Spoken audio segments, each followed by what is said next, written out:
Hi, welcome to Gamers Web. In this video I'm going to take a look at Freely Publishing's brand new Twilight 2000, role-playing in a World War III that never took place. Let's check it out.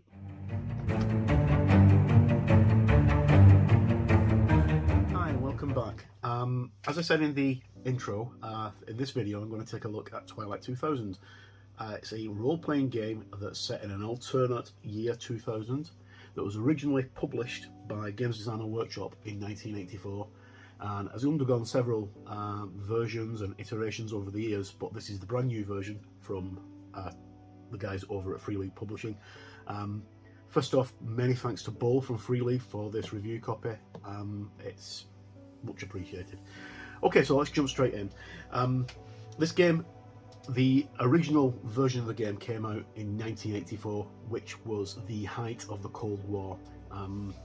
When you look at my written review, because I'm doing an unboxing and I'm doing a written review as well, in my written review I go into a little bit of depth about how tense the world was at the time.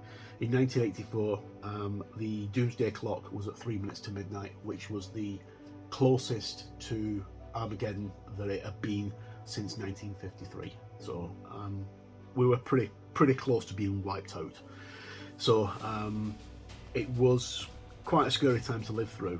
And this role-playing game came out from Games Designer Workshop called Twilight 2000, which was set in a world that had been devastated by nuclear war, and you were survivors of the armed forces trapped in Russia, in Poland, under constant threat of being killed by the Russians and by the Polish and by the Germans and by anybody else who didn't like you, and you're trying to make your way home, or you were trying to fight for survival.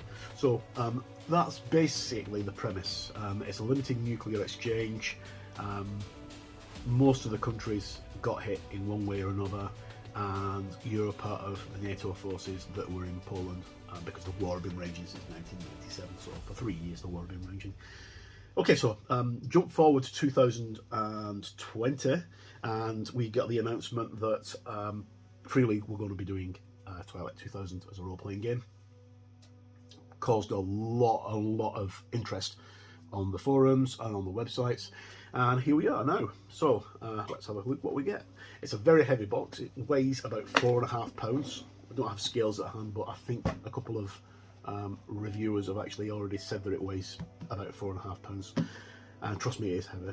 Okay, so a classic role-playing game returns. The new retro apocalyptic edition of Twilight 2000 goes back to the roots of the franchise with the open world role-playing and the devastation of World War III. Just like the original 1984 edition, this game is set in the year 2000, devastated by war, now in an alternate timeline where the Soviet Union never collapsed.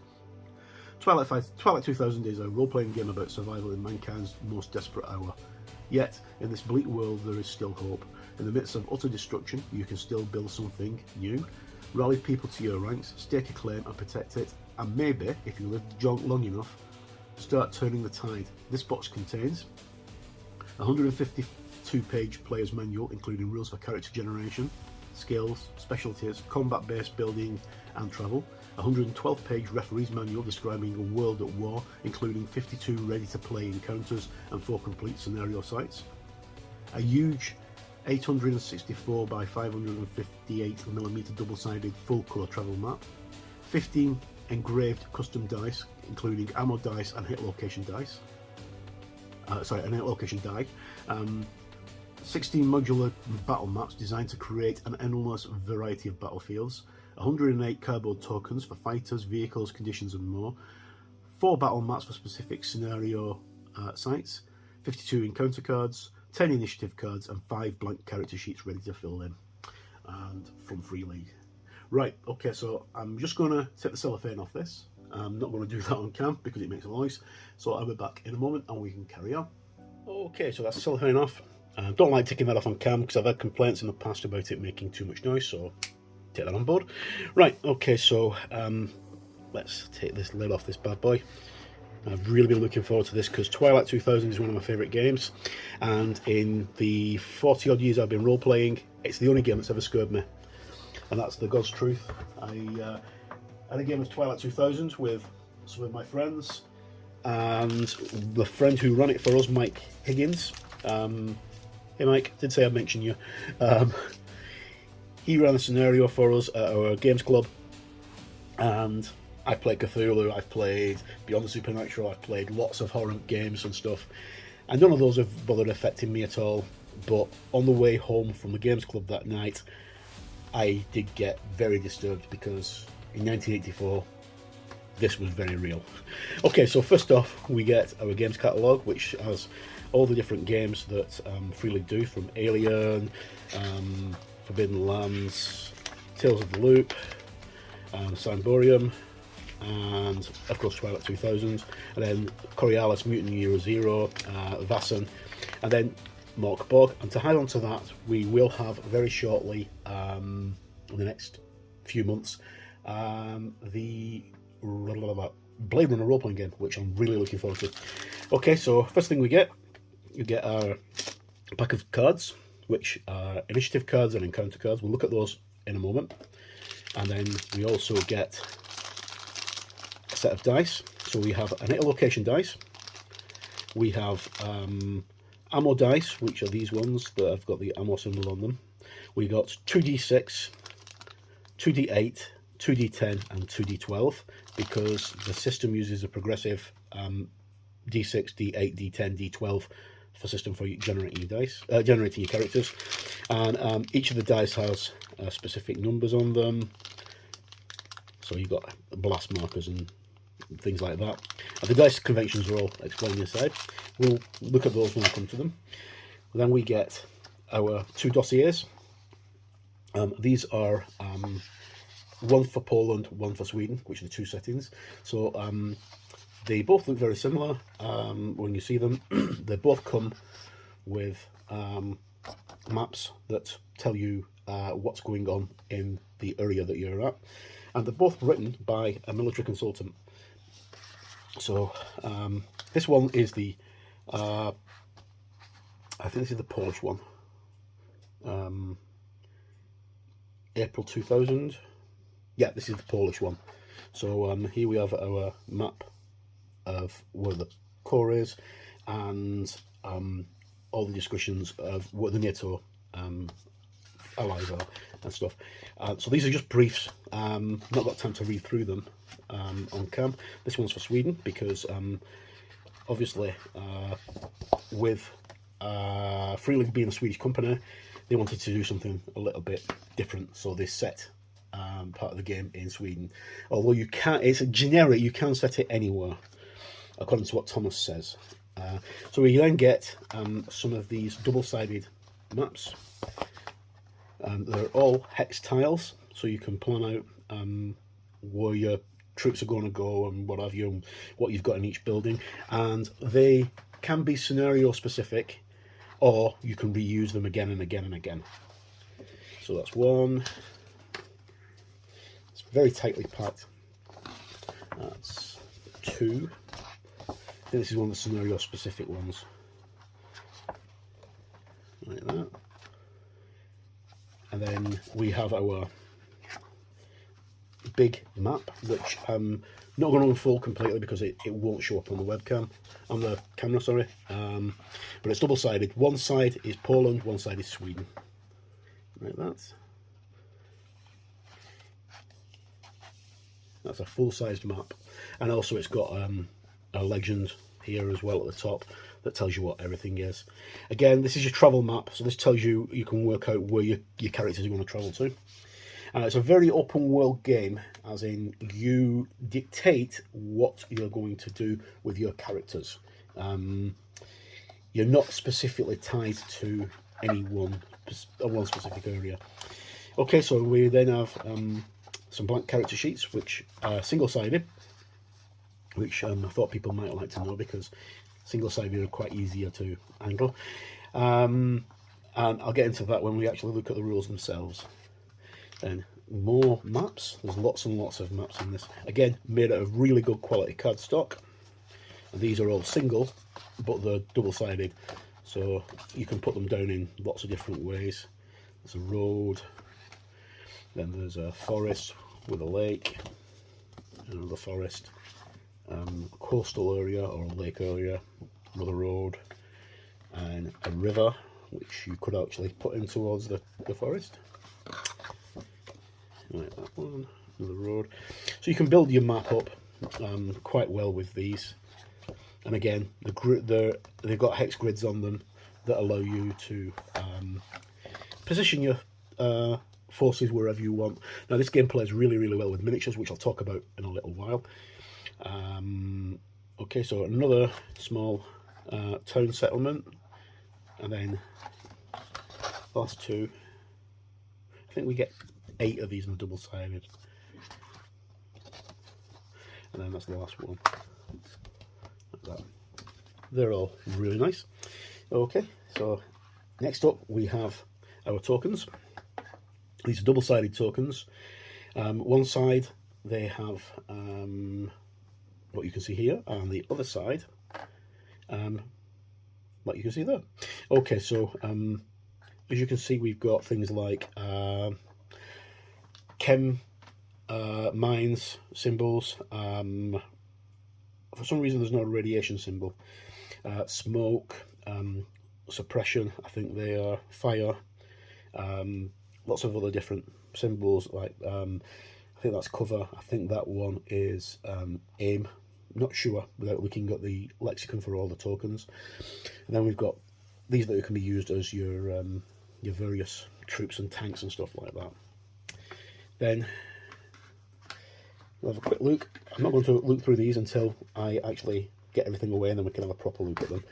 The hard part is trying to get it out of the box because it's in really, really tight. Okay, so we have the player's manual, which is 100 odd pages long, 152 pages, in full colour with some amazing artwork. Now, the majority of the game, the majority of the rules, as in that you need to play, are in this book, which is normally the other way around. It's normally the referee's manual has all the rules. This one has the majority of the rules for playing. And then, as far as we know, to tell with the PDFs anyway. And then we have our referee's manual, which gives us the full timeline and background of what you've got going on, and looks very, very nice. I read through the PDF last week, and I tried to make a review video with using the PDF, but unfortunately my PC is not good enough to do that. One thing I really must point out, my pal Chris Lights and my good pal Angus Amberson, really good to see you guys in this book, especially Angus, because I know you've worked very hard. He's one of the most well-liked guys in the games industry. Okay, folks, so what I'm going to do is I'm going to put most of this stuff away because we've had a look at it, and then we're going to look at the Games Master's manual, and sorry, the referee's manual and the player's manual in more depth, and we'll also look at the encounter and initiative cards. So just tidy all this up and I'll be right back. Okay, so have a quick look at the cards before we jump onto the rule books. First up, we get the initiative cards. Now, like most role-playing games, Twilight 2000 uses an initiative system for your characters to decide what order they're going to go in combat, exploration, and lots of different things. Wherever you need to have an initiative check, initiative cards will be used. Okay, so there's 10 of them, as you can see, and they are just numbered 1 to 10, like that. Quite simple, nothing to it, and on the back it just says initiative on all of them. So there's no way you're going to know what the initiative is until your cards are drawn, and they're drawn randomly. Now, the rest of the deck is made up of a pack of cards which have 52 encounters. Now, these can be used as a normal set of playing cards because each of the cards in the top corner seat has a club, a suit number, and a suit design and a suit number. I'll start that again. Each of the cards has a suit and a number. So this is the 2 of clubs, the 3 of clubs, the 4 of clubs. And then there's aces, there's spades, and diamonds, hearts, etc. Okay, so these are your random encounters. So we got, this is a hunting one, Pack of wolves, booby-trapped vehicle, ground zero, so that's a nuclear strike, full tank of gas, hungry and angry, that's a group of refugees starving and hypothermic. Some have cholera, they are aggressive and demand food from shelter. PCs can persuade them to leave or use violence to chase them off. And so the number of them is the number of PCs times 4 on the road, and if they're off the road, it's a number of PCs times 2. So if you've got 6 PCs in your group, it's times 4. So, you know, it can be quite a lot of folk. My kill, my heat. My meat. Marauder, blow block, murderous bastards, shoot on sight, superior firepower, outnumbered, and then the ace. I think the ace on all of them is a special card. For my country, a village of 2d6 houses surrounded by barbed wire and sandbags, guards of AKMs with 2 reloads and a frag grenade each, and 1 RPG-16 with 2 reloads and an 82mm mortar for HE rounds. Villagers are very suspicious of foreign soldiers, but maybe reason with or even trading with. And then there are 2 guards for each PC in the daytime, and 1 guard for each PC in darkness, and 2d6 inhabitants, or times 5 overall. So pretty easy. And if we look on the top of the cards, you've got also you've got the designation. So we've got the Ace of Spades there. The Ace of Spades. Ace of Clubs, sorry. Why am I saying Spades? Ace of Clubs. Then we've got our designations where you can find these. So on the road, in a forest, daytime, nighttime. And then we've got other, if we go back to the previous ones, we had the Ground Zero one, which is on the road, daytime and nighttime. And that's a crater from a nuclear strike, 4d6 times 10 meters wide and 1/5 as deep. Pond of greenish water in the bottom. An area twice as wide as the crater is radioactive, infecting 1 rad every stretch. To pass, a vehicle needs to go off-road and lose 1 hex of movement. This shift before it can continue. So, cool. And then we've got, I'm not going to go through all of them because they're all described in the game, and these are actually used to generate adventures and random encounters and adventures. So you've got dense fog, rabid dogs, viper's nest, final resting place, which is very similar to the one we've just seen. Desperate times, another group of refugees. That's similar to the one that we saw earlier. Hunters and their prey, which is like the My Meat one. Drop your weapons. Buying and selling, which is a friendly village. Then we'll go down to the last one, which is the Ace of Spades, the Mad King. It's a road or forest encounter, day or night. Number of PCs is 1 guard times a piece, 1 guard per PC. In daytime, 2 guards per PC in darkness, and 3d6 times 5 inhabitants in overall. So this is led by surrounded by barbed wire and defended by locals, led by a powerman leader. He offers the PCs to become part of his private army. If they refuse, he orders them to leave half their gear. So the leader has strength B, agility C, intelligence B, empathy A, and command B, and carries an Uzi with 2 reloads. And then the guards have 2 hunting rifles with 1 reload each, and 1 RPG-16 with 1 reload. Okay, so we'll come into the numbers for the little attributes. So strength B and agility C and int B. We'll come into that when we actually have a look at the rulebooks that allow you to generate your character. So that's a quick look at the cards. I haven't gone through all of them because they're all in the core rulebook, and we'll probably see them when we look through there. And also, I don't really want to give away too much of those because it spoils the adventures. Okay, so that's that. Reset the camera up and we'll have a look, close look at the player's manual and then the referee's manual. So I'll be right back. Okay, welcome back. So I'm going to take a wee look through the player's manual first, and then we'll look at the referee's book, and then I'll give you my final thoughts and conclusions.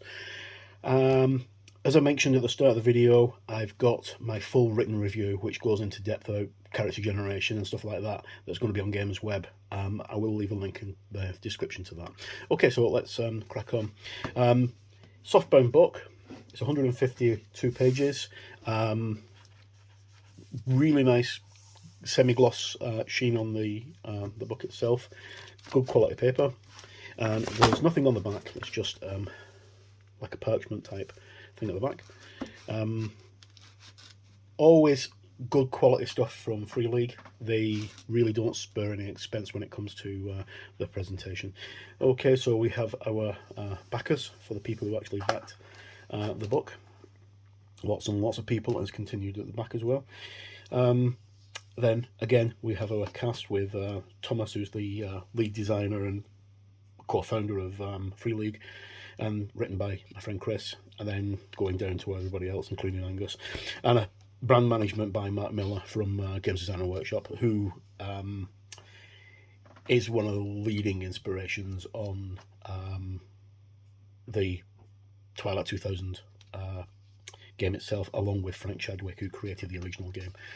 Okay, so what have we got? Okay, so Chapter 1 is you're on your own now. Chapter 2 is your player characters. 3 is skills and specialties. 4 is combat and damage. 5 is vehicles, weapons and gear, or weapons, vehicles and gear. And 6 is travel. So just 6 chapters that make up this book. This, as I mentioned earlier, this is the majority of the rules are in the player's book, because it's a lot player driven. There is stuff in the referee's manual, but a lot of it is in this. Okay, so we've got a lot of fiction as well in here, and we also have a character that's generated as we go along through the game. Okay, so a bit of fiction there, and then this is the introduction to Twilight 2000. So each player in this game, except one, takes the role of a player character. It might be a soldier from the now scattered US forces in Europe, but can also be a soldier from another nationality, or even a civilian. More on that below. In a world, the fallen world of Twilight 2000, it doesn't matter where you are or where you come from, it's the actions from this day forward that will define who you are. Okay, so you've got your players, and then you've got your referee, and then you've got your NPCs, which are the people that you meet. Okay, so what do you do? There are different ways to play the game, as I mentioned earlier. Staying alive, that's paramount. You've survived a nuclear war, albeit a limited one. What do you do now? You're stuck in the middle of Europe and you can't get home. What do you do? Help those in need. Right, so you might be on your own, you might be on the run, but at least you've got weapons to protect yourselves and the skills to use them. You might meet people on the way. Are you going to help them? Search for information. You might need to get intel. Now, Twilight 2000 is one of those games that it uses the premise of the broken back war theory, which, according to Wikipedia, broken back war theory is a form of conflict that could happen after a massive nuclear exchange. Assuming that all participants have not been annihilated, there may arise a scenario unique to military strategy and the theory, and one which all parties involved continue to fight until the other side is completely defeated. So that's what you could do. You could be carrying on fighting and taking the fight to the enemy. Find a safe haven. You need somewhere to actually live. Stake a claim. Are you going to build a fiefdom? Are you going to create yourself a mini utopia in the midst of all this ruin and carnage? Find a way home, which is the most probable one that most people will want to do, and then reset the world. You're never going to stop the bombs dropping again. Bombs. The bombs will drop. You're never going to be able to take that back, but you could probably stop them dropping again. And we've just got to keep on going the way we hope best. Okay, so the world is still at war. The nuclear exchange has happened. It's not a total devastation one. There's not, everything's all radiated. It's a limited nuclear exchange, but a lot of places have been nuked. You are set in Poland or Sweden. Those are the two core settings, but you could be set anywhere else in the world, such as the United Kingdom or Great Germany, or even I'd go as far as like Russia. You could be set in Russia, and you could be on like the anywhere in the Baltic states, because this is still the Soviet Union, because it assumes that the Soviet Union never collapsed. Okay, so you got campaign frameworks. Are you going to play civilians? Are you going to play soldiers? Law enforcement? Are you going to be prisoners of war who try and escape and get back home? Or a mixed group of different things? Then we've got all our various things about what a role-playing game is and how to use the different things and dice conventions. And we've got the roll of the dice. Okay, so sometimes you'll ask you to roll a D3, 2D6 or a D100. Those are common dice conventions. I will describe those for those who haven't roleplayed before in my full breakdown. And player characters, these are the people you play. As always, artwork is absolutely outstanding. Here we've got an M113 with some guys who are stopping for some chow. Now, I always found that Twilight 2000 was very much like Vietnam. That's the way it always read to me, and I think that's probably because when it was written in '84. We were coming off Vietnam because the war hadn't been that long over. Okay, so this is your character generation, how you design, how you create your character. The first thing you're going to need is a character sheet, and then you choose either to use an archetype or a life path. And these are two different types. So archetypes let you build a fully playable character in a matter of minutes, ready to jump into the action. And life path, this method lets you build your characters by developing their backstory in detail and learning about their specialties as you go along. Okay, so nationality, where you're from, branch, if you're in the military, what branch in the military are you, or are you a civilian?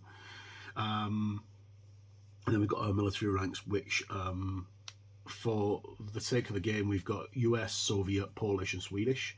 We don't have British, we don't have French, we don't have German, but it assumes that you're a NATO force, although you could play as a Russian force. There's more on that later. Okay, so starting at private and going up to general, and you can actually choose your rank starting off, or you can generate your rank randomly if you're in the military. You got your attributes, and they range on a scale, as I mentioned earlier, from A to D. Sorry, A to D, with A representing the peak of human capability, and D just being a weakened or diminished ability. And your four attributes are strength, which is your muscle power, toughness and physical endurance. Agility, which is your body control, speed and fine motor skills. Intelligence, which is your perception, intellect and mental stability. Empathy, which is your charisma, amenability and emotional stability. And these all form dice pools, which we'll get onto in a little moment. And with the dice, you start off with D being the lowest, going up to A. So it's a D6, a D8, a D10 and a D12 respectively. So the category descriptions for each of them, so category D is classed as feeble, whereas category A is classed as extraordinary. Most people will have one, maybe two skills at either A or B. Everybody else will probably go for C, which is about average. Okay, so we've got hits and stress, capacity, skills, specialties, coolness under fire, unit morale, all the stuff that build your character up. Then we even have your starting gear. If you're a vehicle, if you want to have a vehicle, how you can use encumbrance, and radiation, which is you know, something that you're going to meet quite a lot in a nuclear wasteland. Okay, it's not like Fallout where you know everything's completely and utterly devastated. It's pretty bad, but not that bad. Okay, and I just had something fall off my table. Okay, so character creation. This is your archetype, and it gives you a full breakdown. So choose your archetype, choose your nationality, choose your branch options. Roll for your military rank if you're in the military. Determine attributes, determining your hit capacity, determining your fighting skills. You must choose 1 at level B, 2 at level C, and 3 at level D. Your B level skill must be 1 listed under your archetype, and you can choose your C and D skills freely. Choose your starting specialty, record starting coolness, determine your unit morale, choose your unit moral code for your 3 morale tank or create your own, choose your big dream or create your own, choose a buddy from among your fellow PCs, decide how you met your fellow PCs, because you can all be part of the same unit or battalion, or you could have met each other wandering around. And then choose a name, a nickname, pick your gear, pick a vehicle possibly, and then roll a d6 to determine how much your starting permanent rads is. You can get rid of your permanent rads, as far as I'm aware. And then we have a sample character here who is from the US Army. Okay, so Ronson is our established character. We will go through with Ronson. Okay, so the character classes are Civilian, Grunt, the Gunner, the Kid, because, you know, nuclear wars still have children surviving, hopefully, the Mechanic, the Medic, the Officer, the Operator, all of these with some amazing artwork, and the Spook. And then we have the character generation for Life Pass. This allows you to actually generate your character from scratch. So the next few pages are all about generating your character using the Life Path skills. So each one have got a military branch, a branch tells you what happens with each of the classes, so you can generate things randomly. So childhood, you know, were you a street kid, born in a small town, working class, intellectual family, military family, or affluent, and then you roll a d6 on that, and it tells you what your specialty is. Military service, the requirements that you need to be in each of the different things. So if you wanted to be in, say, combat arms, which is like a general soldier, you'd need to have a strength or agility at B+, so B or A. An officer, you need an intelligence at B+, and no D attribute, and at least 1 term in education requirements. And your starting rank is 2nd lieutenant. Okay, so your gear, and then we go for the different nations. So you've got United States, Soviet Union, Sweden, and then Poland and local militia. Civilian experience, so whether you're white collar or blue collar, or worked in the police or intelligence. Intelligence does play quite an important role in Twilight 2000. And then we've got another example, a character here called Clark Keller, who starts at 18 years old, and he has all his different attributes. And I go into him in a little bit of depth in the actual game. It's the game review itself. And developing your character, so learning from experience. It tells you how to increase your abilities. So if you've got an intelligence of, say, D, to actually get your intelligence on your skill rating up from D to C, you need 10 experience points to spend it. Likewise, if you start a new skill, it will start at D, and it'll cost you 5 points, and so on. Coolness under fire, moral codes, all that kind of stuff, and skills and specialties. So pushing rolls basically allows you to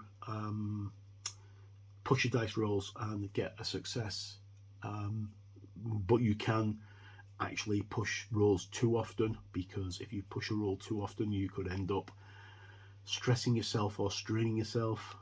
And if you push a roll, it's got an explosive symbol, you must re-roll a dice not showing that. Okay, so your initial skills rolls reflect a safe and controlled environment. If you fail your initial roll and you want an additional hit, you can lean into the action, giving it everything you've got, pushing yourself and your gear to the limit. This is called pushing. The roll lets you re-roll all dice except those that are a result of 1, which is the explosive dice. You must re-roll all dice that's showing the target or explosion, you cannot change back to the previous result. Okay, right. That sounds clear as mud, but it does make sense. Okay, then you can actually, like, quite a few role-playing games are available at the moment. You can do things cooperatively, such as pooling your dice together to do things. Pause rolls. So if you're rolling against another character or an NPC or the games master, for whatever reason, NPCs and gear, different skills. So these are the core skills that are in the game. So you've got the close combat, heavy weapon, stamina, driving, mobility, range combat, recon, survival, technology or tech, command, medical aid, persuasion. And then you've got specialties on each of these skills. Now, everybody's got all these on the character sheet because they're already written on the character sheet, but you may not have anything in them. If you've got nothing in them, it's going to be difficult for you to actually do things. And then you've got all the specialties for, like, so driving specialties, biker, boatman, pilot, racer, tanker. Range combat specialties, archer, reloader, rifleman, sidearm, sniper.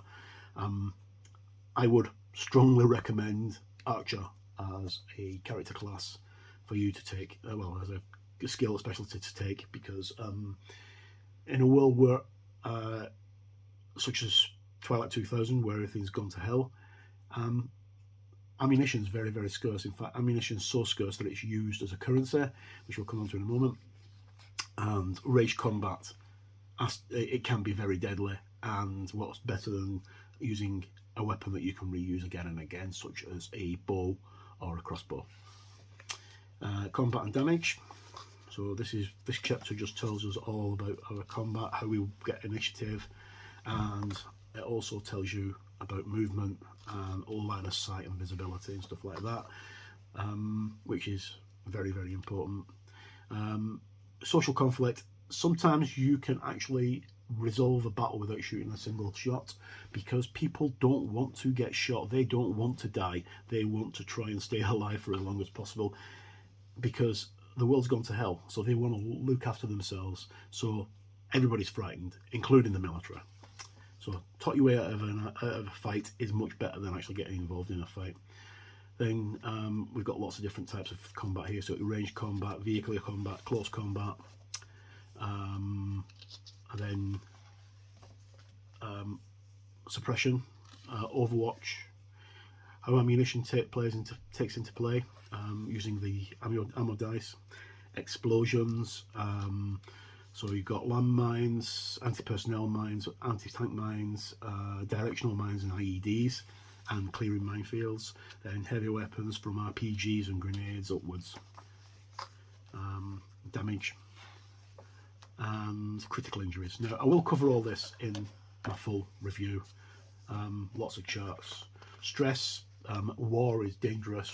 War can really mess you up, and obviously because war can mess you up, you're going to suffer stress, and if you push yourself too far, you can end up getting a point of stress, and that can affect your dice rolls.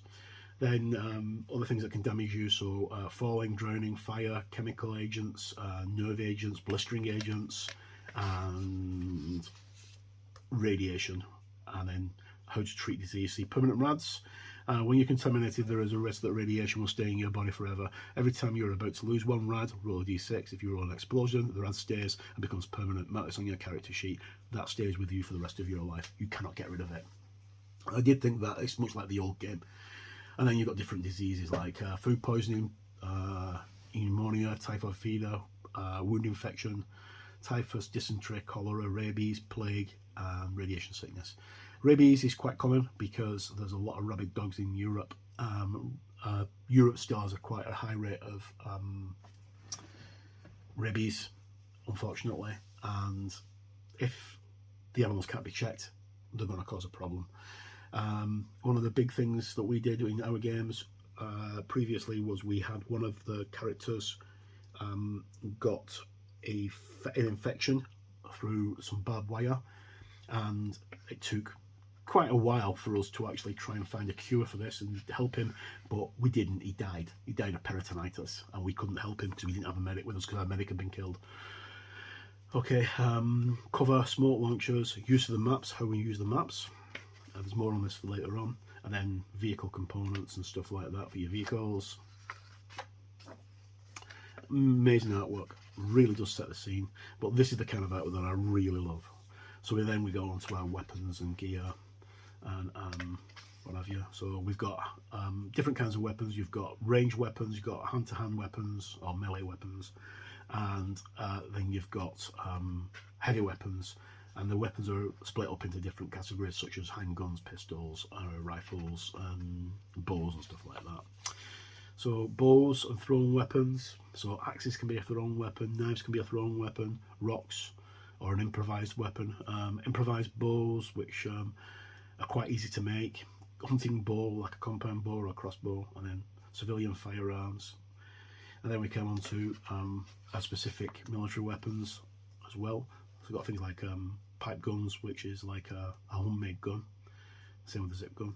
Then military weapons, so you've got these are the US ones, M16 A1 or the M4, which are like two of the most popular ones that were around in the 80s and 90s, and which are still available today. And then we've got things like the M79, which is like a grenade launcher that's a leftover from the Vietnam War. M203 is another grenade launcher. And then heavier weapons like the M60, which is a very heavy machine gun. A long time ago I fired one of those and oh my god, it was so loud. I think it's one of the loudest guns I've ever actually used. But I've not been in the military for a long time, so my familiarity with a lot of this stuff is not as good as it used to be. Then we've got our very heavy weapons like a law and the dragon. These are a tow, which is normally mounted on a vehicle. These are the things that are used to take out armour.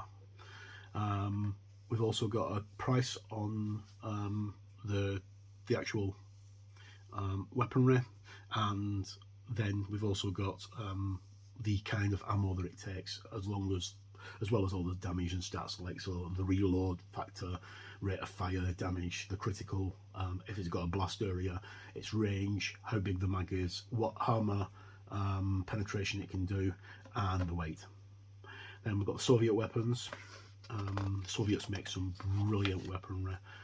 The one that most people will be most familiar with will be the AK-74 or the AKM. These are most likely like you see them in action movies all the time, the AK-47, the AK-74, the AKM. And then we have their heavy weapons, Swedish weapons for the Swedish military, and then Polish weapons for the Polish military, again AKM. They've got a PM-84, which is a Polish submachine gun, quite cool. And then hand grenades and anti-tank improvised hand grenades. Then we go on to vehicles, bikes, tanks, APCs, Jeeps, M113, which we saw earlier, Bradley, M2, M3, and then M1 Abrams. Now, when Twilight 2000 originally came out, the M1 Abrams was just coming into service, so that was like one of the big things that they pushed in the game. Soviet vehicles, so we've got T-series. Some of these things are left over from World War II and the Vietnam War. Swedish vehicles, and then gear. So you've got your armour and your personal gear, such as your helmets, your M1 helmet, and stuff like that. Medical supplies, tools, spare parts, stills, explosives, food and drink, food gear. Home base, this is your base for your characters if you set one up. And having a home base is a really good idea, but it's also a really bad idea because it gives you somewhere that can be attacked. But it does give you somewhere where you can rest, and then all the different facilities at your home base. Then final chapter is on travel. So we saw this briefly on the map earlier. We've got our terrain types, and it tells you how you can move through them, whether you're driving, you're on foot, or you're foraging, or what chance have you going to encounter something, and you roll the dice and it tells you what you're going to encounter. Marching, driving, so obviously fuel's going to be at a premium, you're not going to be able to find it. It's going to be really hard to find. Then finally we've got our maps at the end. Oh, sorry, maps, charts at the end. Hunting, making camps, and then that's the rest of the book. And then there's a full index.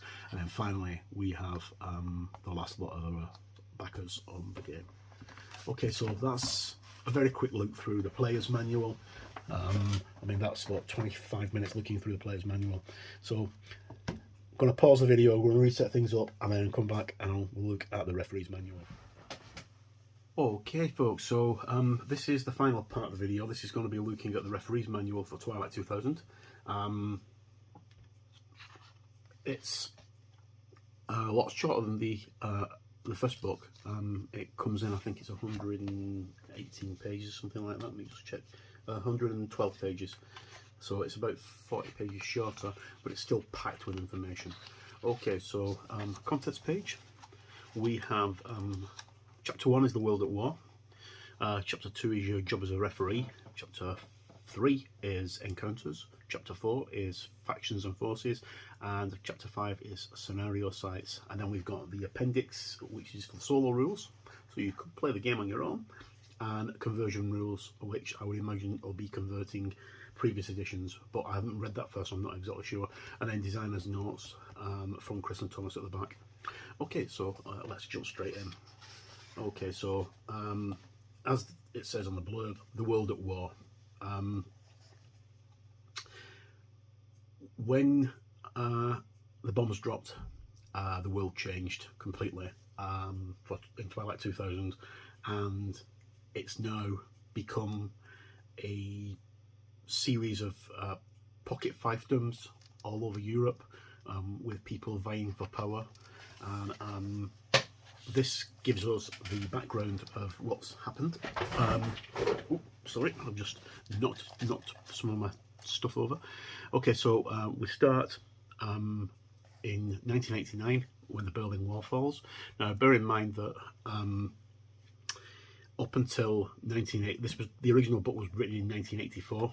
So obviously the Berlin Wall hadn't fallen then, certainly fell in 1989. But this gives us the timeline that's now been expanded from freely. So 1989, Berlin Wall falls, and then Iraq invades Kuwait in 1990, Gulf War ends in 91, collapse of the Soviet Union in 92, Clinton wants to show solidarity with countries in the former Warsaw Pact in 93, 94, spiking global oil prices, which starts causing problems with Vladimir Kucherov, and he launches a wide-ranging program of reforms for the decaying Red Army. 95,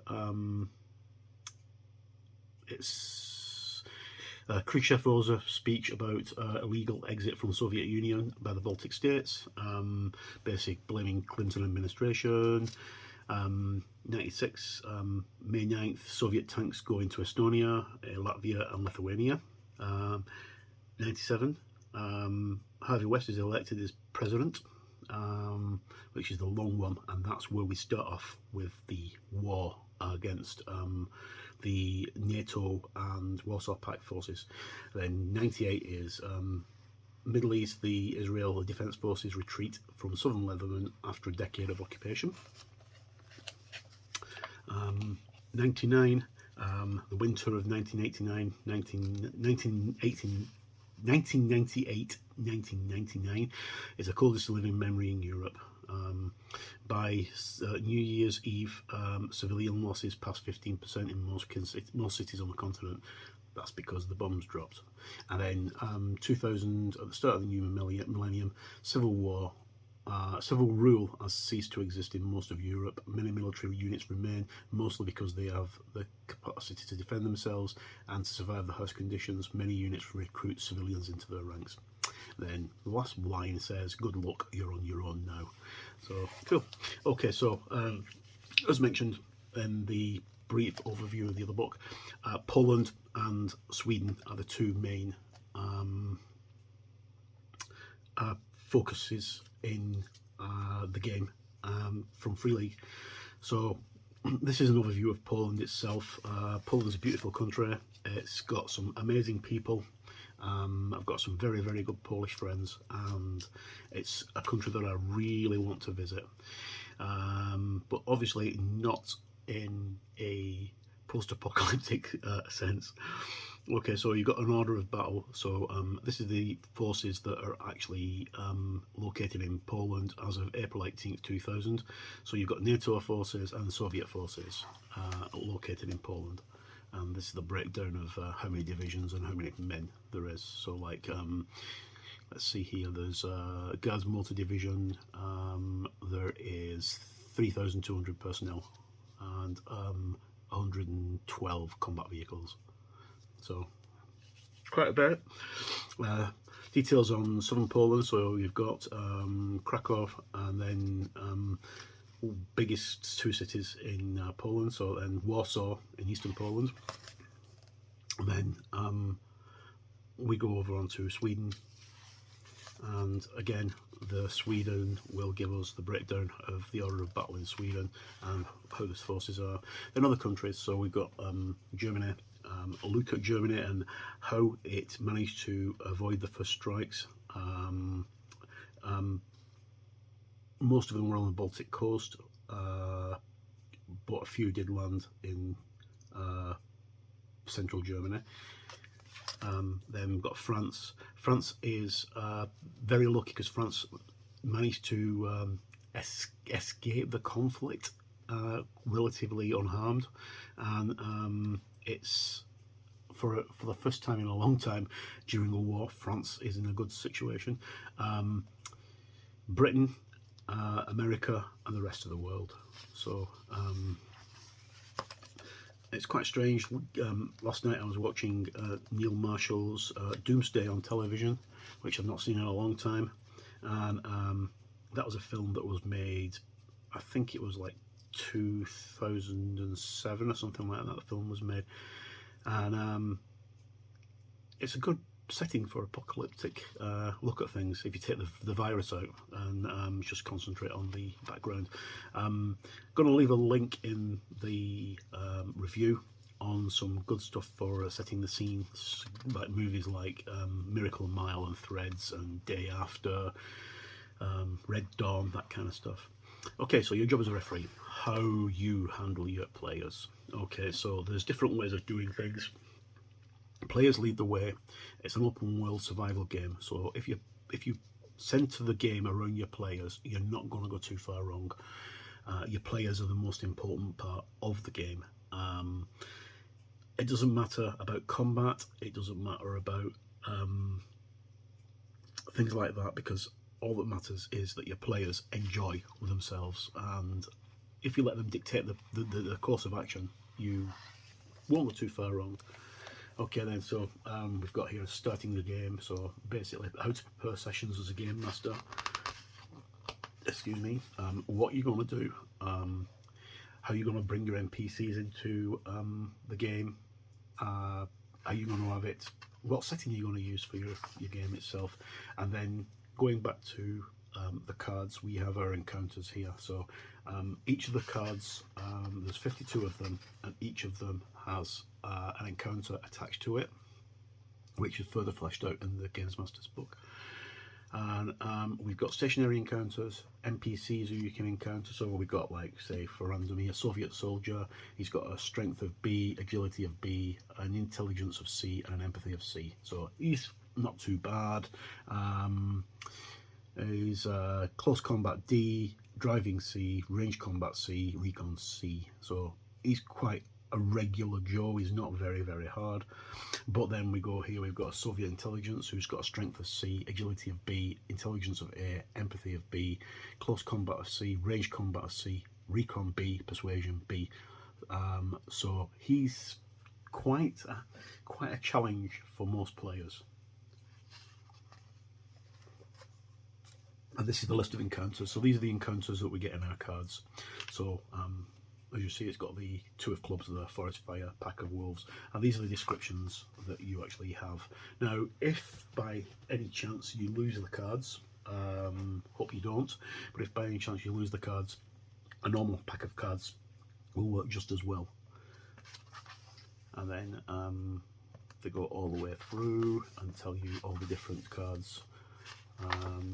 So just go to that one, the 10 of spades. It's that's an order, faction US military, number, PC times 2 on the road, PC times 1 off the road. Band of stragglers from the US forces in the area approaches. They are starving. One of them is an officer of higher rank than any of the PCs, and will use that fact in order to get the PCs to do what he wants, which is for them to become part of his unit. If denied, he will get very agitated and may turn violent. Good for him. He's the first one to get a bullet in the head, apparently. Okay, and then we have got things here like radio chatter, rumours. These are things that are very good for seeding into adventures. You can very nonchalantly drop a rumour into a role-playing game, doesn't matter what it is, but if you drop a rumour in from an NPC, especially if it's an NPC that the players trust, you can get some really, really good results. And as a new games master, or even as for an experienced games master, it saves you a lot of work because players will sometimes grab hold of any thread and run with it.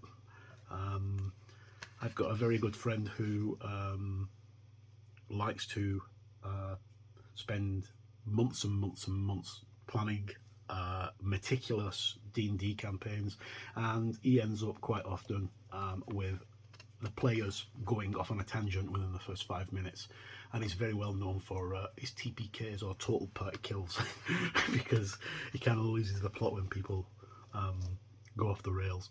Okay, so this is the game setting. So here we've got like the 3rd Division of Infantry, 3rd Cavalry in Poland. This is the background of what troops are on the ground at the moment. Whether it's reliable or not is all up to the games master. So we've got Soviet reserve groups, Sicilian Defence Force. Oh no, it's not. It's a Sicilian Defence Force. Sorry, my Polish is really bad. Jagged Sword. Then the Swedish Defence General. So most of these are going to be militia or marauders. H24D Hound. Special Forces Group. So we've got the DIA, the CIA, and then the GRU, which is Soviet Military Intelligence, KGB, which is Soviet intelligence that most people have heard of, and then scenario sites. So these are the adventures that are presented with the game. So the first one is about a prison, and then there's the map, which is one of the maps that we've got as a handout, with potato fields and wheat fields. So there is food still growing. And then America Town, another map, all really beautifully drawn out and laid out. And the Children's Crusade, and then that's the last of the adventures, I think. Oh no, sorry, the Burnt Town's the last one, because there's 5 of those all together. And then we come on to the scenario site generator, which generates a random scenario site for what's going on and where you are, what you can smell, what you can see, what's happening. So randomly here we've got say civilians with allegiance to the national, so to whatever nation they're in, so Poland or Sweden. There's a band of them, 2d10 plus 10, and you can see shelled holes in the site and the situation. They've got bad water, and key NPCs. There's a sniper who's got a motivation of faith, an event, there's been a murder. That's just randomly picking things. And then solo rules. So this allows you to play solo, I think. I would imagine so. Saddle up your troops and get ready to endure the harsh from this. Yes, yeah. Some of the very first role-playing games relied on exploration of the map broken down into hexes. So I'd have to read more of this to actually find out how it works. Solo role-playing tends to be quite strange, and it's not something I very often do, even in these days of post-COVID. And then finally we have our changes from first and second edition, and how you convert first edition attributes to second edition. Second edition attributes and skills to this current edition. Designer's notes from Free League, which I would imagine would be from either Thomas or Chris. And then last, a lot of the backers and the index. Okie dokie, so that is my brief look through. I know it's not exactly a very brief, it's been almost 45 minutes, but that's my look through this excellent book, this excellent game. It's really good. I'm very pleased with the way that Free League have handled this. I knew that as soon as it was announced that it was going to be a winner, and it's a big thumbs up from me. I knew it was going to be a winner because it's a good setting. It's a brilliant what if scenario, to coin a phrase. It's one of the games that was a big influence on me when I was a teenager. Well, I wasn't a teenager, when I was in my early 20s, because I was actually in my 20s in 1984. It's a good game, well worth playing, and well worth picking up, and some remarkably cheap for what you get. There's a lot of stuff in here, and it's not very expensive. Right, so that's my look through. Once again, my many thanks for you to watching this video to the end, hopefully. If you've played Twilight 2000, why not leave a comment and tell me what your memories are of the game. I've got lots and lots of memories of that game because I played it a lot back in the 80s and into the 90s. And we had some good campaigns going and some good one-off scenarios. Maybe I might try and resurrect something and type it up and put it out using the new rules. Okay, so finally, my many thanks go to Bull from Free League for the review copy. That's very grateful of you, gracious of you. Thank you very much. It's available now directly from Free League. It's also available from lots of retailers. Warcradle, sorry, not Warcradle. Wayland Games now stock the game, as well as I think it's been distributed by Asmodee in the UK and Europe, but I'll have to double check on that. I'll leave some links in the description of where you can purchase this other than Free League. Thank you for watching to the end. No matter where you are in the world, please stay safe and look after yourself.